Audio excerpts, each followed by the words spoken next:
Assalamualaikum warahmatullahi wabarakatuh. Perkenalkan, nama saya Muhammad Mufli, NIM 1725042001.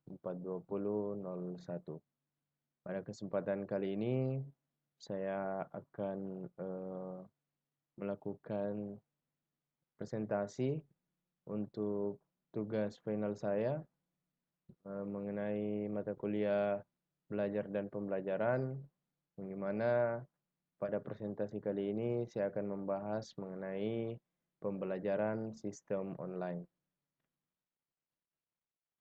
Untuk pendahuluan, poin pertama, pembelajaran dalam istilah lain disebut dengan instruksional. Saat ini istilah tersebut yang lebih populer yang bermakna peran aktif dari pengajar untuk membelajarkan siswa dibandingkan konsep awal yang disebut pengajaran atau teaching, yang identik dengan kegiatan menyampaikan materi pelajaran dari siswa kepada guru, sehingga terkesan siswa pasif kurang terlibat dalam proses pembelajaran.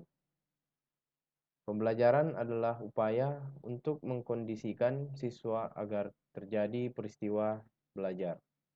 Poin kedua, bagaimana caranya agar siswa belajar?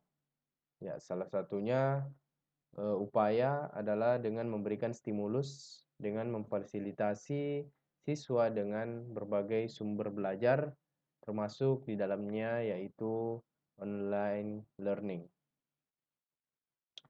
Ilustrasi, jadi saya akan memberikan ilustrasi. Di sini misal Ibu Nina, seorang guru SMA, merasa sedih dan kesal karena dalam kegiatan pembelajaran di kelasnya, siswa tidak memperhatikan apa yang ia sampaikan.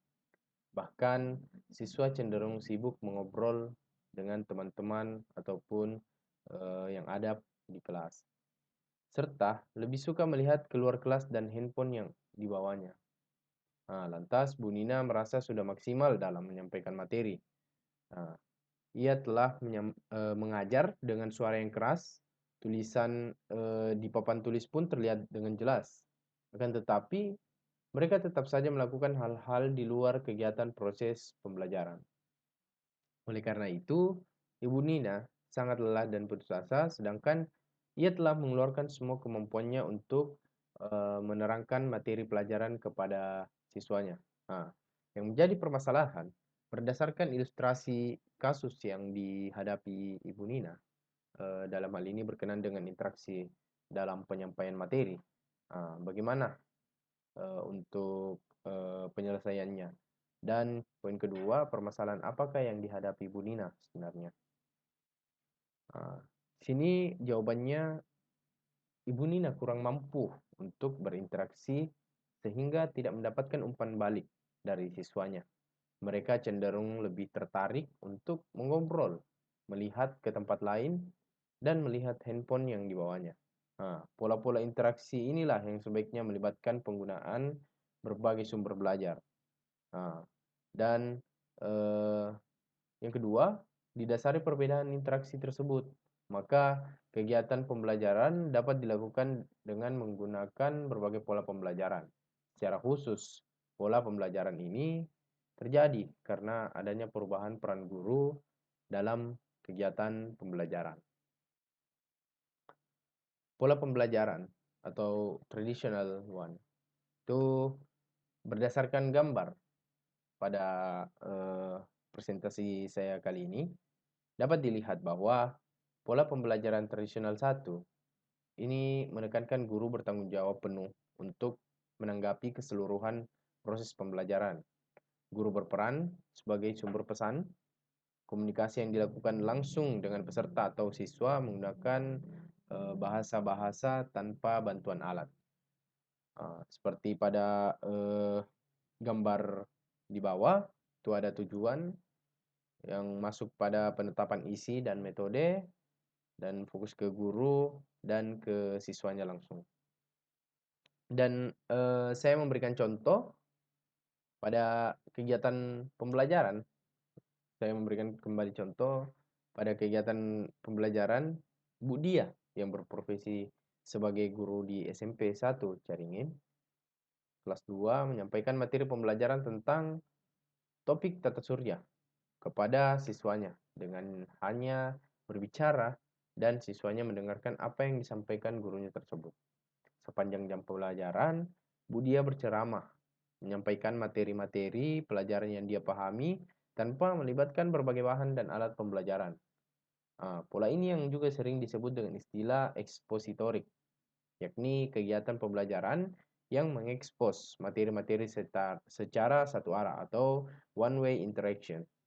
Masalah-masalah inilah yang kemudian sering terjadi pada pola ini adalah verbalistik, yakni apa yang guru sampaikan tidak sama dengan apa yang siswa tangkap. Pada pola pembelajaran atau tradisional 2, itu berdasarkan gambar yang ada di bawah. Ini dapat dideskripsikan bahwa pola pembelajaran tradisional 2 ini menekankan peran guru dibantu oleh media atau alat dalam kegiatan pembelajaran untuk menyampaikan isi atau materi pembelajaran. Secara tidak langsung mengurangi masalah verbalisme yang merupakan kekurangan ketika menggunakan pola pembelajaran tradisional 1. Itu pada tabel yang ada di bawah ini, itu ada tujuan, penetapan isi dan metode, guru dengan media, lalu ke siswa. Nah, kemudian contoh yang ketiga, itu ada pada kegiatan pembelajaran Ibu Nani. Contoh, sebagai seorang guru di SDN Lemah Duhur, menggunakan bantuan LCD proyektor untuk menampilkan presentasi yang telah dibuatnya dengan tentang proses fotosintesis kepada siswanya.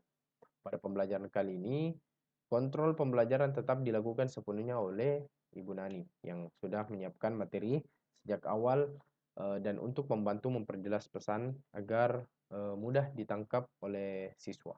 Maka Ibu Nani menggunakan slide proyektor sebagai media pembelajarannya. Siswa masih tergantung pada guru. Jika belajar hanya mengandalkan dengan media, masih belum dapat dicerna dengan baik.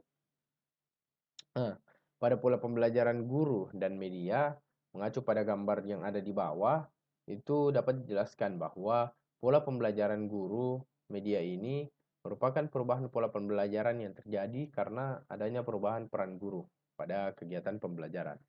Jadi, di mana antara guru dan media memiliki peran yang setara dalam menjalankan fungsinya untuk menyampaikan isi ataupun materi pembelajaran. Pada pola ini, media dirancang sedemikian rupa untuk dapat menjelaskan materi secara baik, lengkap, dan utuh. Peran-peran guru dalam kegiatan belajar sudah difasilitasi oleh media tersebut, dan siswa tetap bisa belajar dengan mempelajari materi-materi pada media di pola kedua ini. Namun, tentu jika kita ingin lebih jelas, perlu diperlengkap dari penjelasan langsung dari gurunya. Pada kesempatan kali ini kita masuk ke contoh yang keempat, yaitu Bu Leli adalah seorang guru di SMA 1 Cisaat. Beliau adalah pengajar mata pelajaran biologi. Hari itu Bu Leni akan mengajarkan konsep fotosintesis pada tumbuhan sesuai dengan RPP yang telah disiapkan. Pada saat mulai pembelajaran, Bu Leni membuka pelajaran dengan sapaan, menyampaikan tujuan, mengapresiasi dan korelasi materi yang lalu dengan yang disampaikan. Pada saat menjelaskan materi pokok, Bu Leni memutar video animasi yang menjelaskan secara rinci tentang konsep dari fotosintesis. Video tersebut dikemas dalam bentuk animasi dengan suara narasi atau voice over yang menjelaskan sejak awal materi dengan sangat jelas. Sepanjang video diputar, Bu Leni ikut menyimak. Setelah pemutaran video, Bu Leni meminta siswa bertanya pada bagian yang belum jelas. Dalam hal ini, Bu Leni tidak perlu menjelaskan kembali secara detail terhadap materi-materi video yang sudah baik untuk dijelaskan dari media tersebut. Jadi, Bu Leni dan media video yang saling berbagi peran secara merata, pola ini disebut dengan istilah teaching aids, yakni pembelajaran yang dibantu dengan media pembelajaran yang relevan terlebih jika medianya bersifat multimedia, pastinya itu lebih menarik untuk siswa. Eh, kita masuk ke pola pembelajaran bermedia. Berdasarkan tabel yang ada di bawah, dapat digambarkan bahwa pola pembelajaran bermedia ini menekankan pada peran media sebagai sumber informasi utama dalam kegiatan pembelajaran. Pada pola pembelajaran ini, guru lebih ditekankan untuk memfasilitasi siswa dalam memperoleh informasi yang tepat.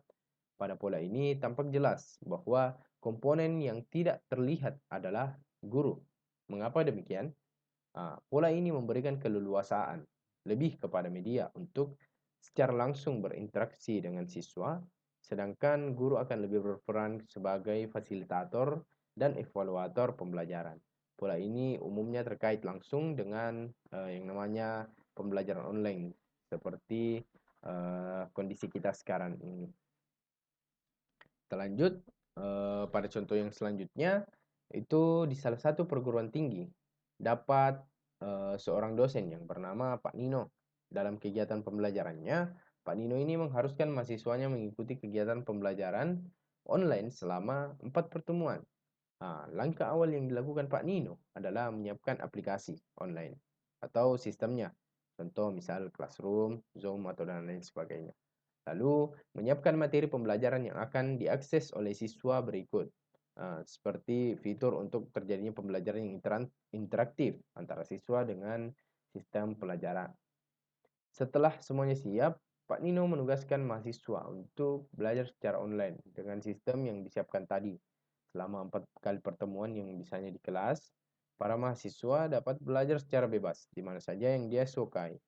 Ada yang belajar di kampus, di rumah, dan di perjalanan pun dapat belajar selagi tersedia koneksi internet. Pada saat para mahasiswa belajar, jelas di sana tidak hadir sosok pengajar, namun pengajar dapat digantikan oleh peran media online learning. Online learning. Online learning pada poin pertama, kualitas pendidikan adalah salah satu masalah pendidikan yang harus menjadi sorotan penting dalam perbaikan sistem pendidikan, khususnya yang berkenaan dengan kualitas pembelajaran. Dari berbagai kondisi dan potensi yang ada, upaya yang dapat dilakukan untuk meningkatkan kualitas tersebut adalah mengembangkan pembelajaran yang berorientasi pada siswa. Masuk poin kedua, pembelajaran yang berorientasi pada siswa dapat dilakukan dengan menggunakan sistem pembelajaran yang kemungkinan siswa memiliki kemampuan untuk belajar lebih menarik, interaktif, dan bervariasi. Siswa harus mampu memiliki kompetensi yang berguna bagi masa depannya. Seiring dengan perkembangan teknologi, berikut infrastruktur penunjangnya. Upaya peningkatan kualitas pembelajaran dapat dilakukan melalui pemanfaatan teknologi tersebut dalam suatu sistem yang dikenal dengan online learning. Menurut Bong Curtis J, secara tersirat mengemukakan dalam survei online training in a online world bahwa konsep pembelajaran online sama artinya dengan learning. Menurut Bong Curtis J, instructional content on learning experience delivered or enabled via electronic technology. Oleh karena itu, online learning merupakan memerlukan siswa dan pengajar berkomunikasi secara interaktif dengan memanfaatkan teknologi informasi dan komunikasi serta seperti media komputer dengan internet lainnya ataupun telepon.